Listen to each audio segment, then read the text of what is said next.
Welcome to my channel. Without further ado, let's jump right into it. Story 1. I remember it like it was just last night. I'd gone to bed just like any other evening, just me in that big empty room. The days were still hard, getting used to the quiet, the silence my wife used to fill with her laughter or her little hums as she went about the house. She had passed a year ago, but some nights it felt like yesterday. I was still learning to live with it, trying to keep my head on straight, even though it felt wrong, like I was going through the motions without really feeling them. That night, though, something changed. I woke up in the middle of the night, and there she was, standing in the doorway. My wife. She had this soft glow about her, something kind of dreamlike.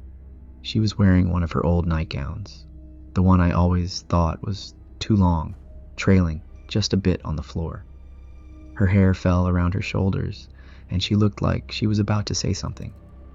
I blinked a few times, trying to shake off the drowsiness, thinking maybe I was dreaming. I couldn't believe my eyes. "Gaonu," I whispered, my voice barely louder than a breath. She didn't say anything. She just stood there looking at me with that gaze of hers that seemed so empty. But I brushed it off because, I was just glad to see her. Even if it didn't make any sense, even if it couldn't be real, I just felt this strange relief wash over me. After all this time, she was there in front of me. I reached out, ready to call her over to tell her I missed her, but before I could, she turned around. She turned, and then she vanished. Right there in the doorway, as if she was never even there. I blinked again, just staring at the empty doorway for what felt like an eternity, trying to wrap my head around what I'd just seen. I should have felt scared, I guess, but I didn't. Not right then. I was just glad. I figured it must have been a dream or some sort of hallucination brought on by missing her too much. I convinced myself it was my mind playing tricks on me, but that wasn't the last time I saw her. Over the next few nights, she kept appearing. Sometimes she was in the hallway, other times at the foot of the bed, always just standing there, never saying a word, just watching. I would call out to her, ask if she was all right, but she never answered.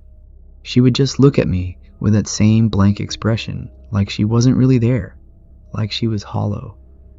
Then, slowly, things started to feel wrong. I couldn't put my finger on it at first, but something wasn't right. The way she looked at me started to change. It wasn't her usual warmth or that loving gaze I knew so well. Number. It was cold, almost calculating, like she was watching me, studying me. There was something in her eyes that sent a shiver down my spine, something I'd never seen in her when she was alive. I kept trying to ignore it, telling myself I was imagining things, but I couldn't get rid of that feeling, that sense of dread building up inside me. One night, things took a turn. I'd woken up again to find her standing in the corner of the room, just out of reach. Her head was tilted in this unnatural way, and her mouth was twisted into a grin that didn't look like her at all. It was too wide, too forced. My heart started pounding as I watched her frozen in place. That wasn't my wife. It looked like her, sure, but it wasn't her.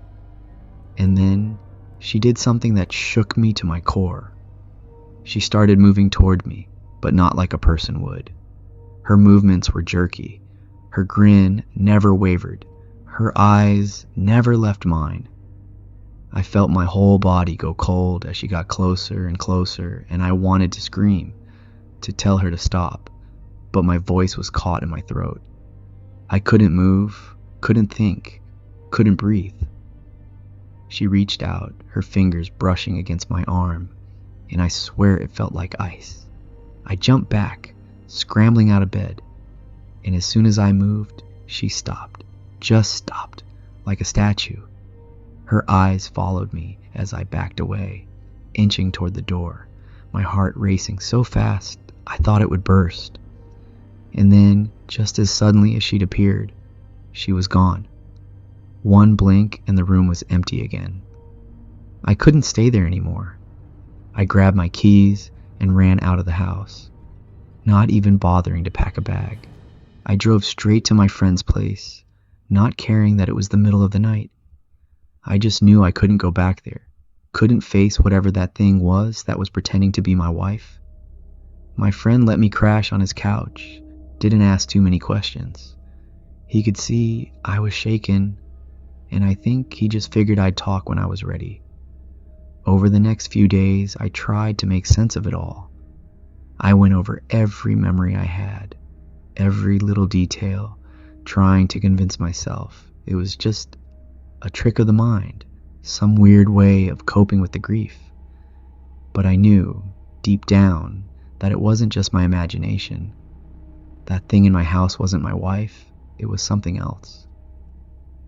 I stayed with my friend for a while, just until I could find a new place to live. I never went back to that house, never set foot inside again. I didn't want to risk seeing her, or whatever that was, ever again.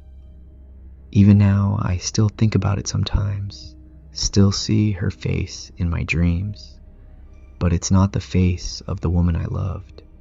It's that cold, hollow face staring at me with those empty eyes and that twisted grin that still haunts me to this day. Story 2. I don't know if you've ever sat down to delete old voicemails. I know most people just forget they're there. Let them sit on the phone, cluttering it up. But I'm one of those people who ends up going through them sometimes. I'll sit there, maybe late at night when things are quiet, just hitting play on messages I don't even remember leaving. It's this weird way of reminding myself of little moments I forgot happened. But this time I found one that it shook me to my core. See, I wasn't exactly close with my family. Don't get me wrong, we loved each other and all, but I wasn't the type who'd go visit every weekend. But there was one person I'd always go see, no matter what, my grandmother. She was this rock in our family, always there when we needed her, always making us feel like everything was going to be okay. I'm sure you know the type. She got sick though. She got really sick fast. It was like one day she was her old self telling me I needed to get my act together and find a nice girl and all that. And the next, she was in bed, hardly able to talk. It hit me hard. I'd go to the hospital every day I could, but those visits became, tough. I think that's the only way to put it. And then, just like that, she was gone. She didn't get to say goodbye. She was in too much pain or too weak. I don't know. All I know is that one moment she was here and the next she wasn't.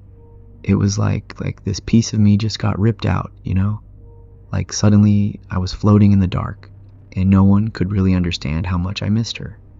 Even now, I'm not sure if I understand how much I miss her. Anyway, fast forward a few months, I'd sort of moved on, or at least I told myself I had. That's what you do, right? You tell yourself you're fine, even if you're still looking over your shoulder, hoping they'll somehow still be there. But they're not, and you keep moving forward, because that's what people tell you you're supposed to do. One night, I was sitting around doing my whole routine, sorting through old things on my phone, laughing at stupid old voicemails, getting rid of the ones from telemarketers or whatever. And then I hit one that stopped me cold. The caller ID said it was my grandmother's number. I'll admit, I just stared at the screen for a while like I wasn't sure if I should open it. I knew she was gone, and I knew it was probably just an old message. But for some reason, the idea of hearing her voice again, it felt like opening an old wound that hadn't healed. I finally hit play, and at first, it was silent. Just this weird crackling static, like the sound wasn't coming through right. I was about to delete it, thinking it was a glitch, but then I heard her voice clear as day. She said, "Goodbye, sweetie. Take care of yourself." Just like that. Simple, short. But here's the thing, she never got to say goodbye. I was with her the last time she was really able to talk, and I knew she hadn't said anything like that to me then. No, she just gave me one of those looks, like she was trying to tell me everything with her eyes. But here she was, saying goodbye to me, and it didn't make any sense. Now maybe most people would think, oh, it's probably just a message she left before she got sick, or maybe she left it during one of her better days. But I knew my grandma's voice. I knew how she sounded in her last weeks. And this wasn't like that. This was different. She sounded healthy, strong, like nothing had ever been wrong. Like she called me from the other side just to say those words. The more I thought about it, the more it started to get to me. I'd always thought about death as this big final thing. Like, once you're gone, that's it. But here was this message coming through to me months after she'd passed. I didn't know what to do. I listened to it over and over, trying to figure out if it was real or if I just imagined the whole thing. But it was real. As real as I'm sitting here talking to you now. It started to feel like the voicemail was following me. I mean, not literally, but I couldn't stop thinking about it.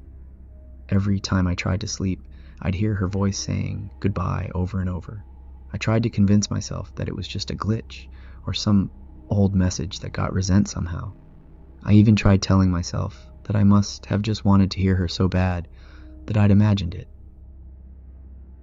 But deep down, I knew none of that was true. One night, I finally cracked. I decided to call her number just to see if anyone would pick up.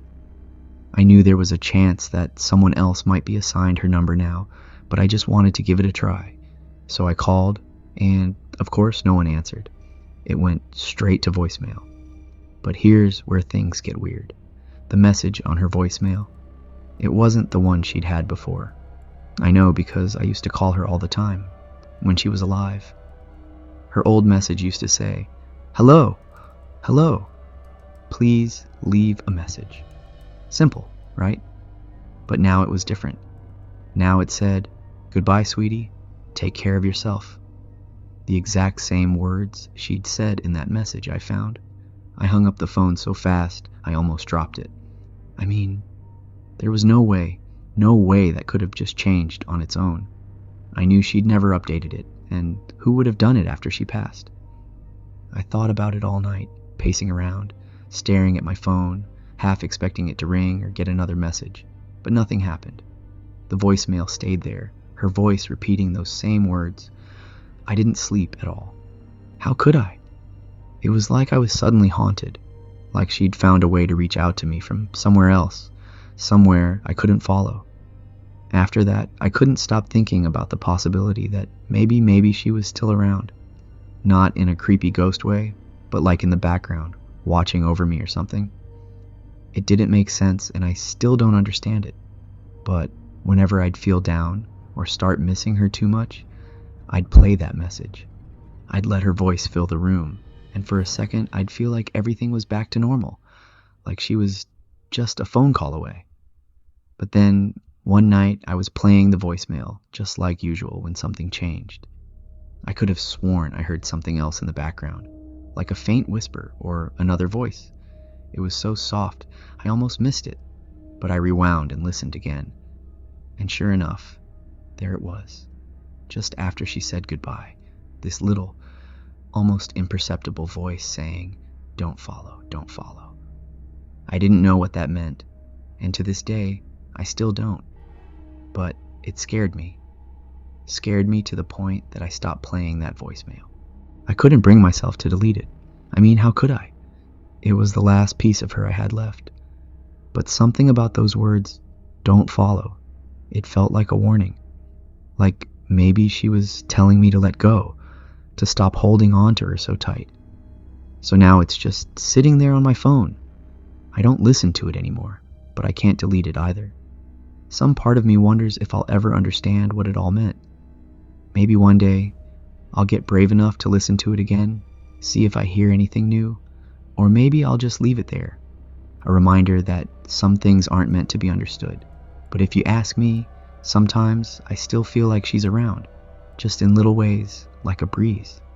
When I'm sitting alone or a flicker of light in an empty room. Maybe it's just my mind playing tricks.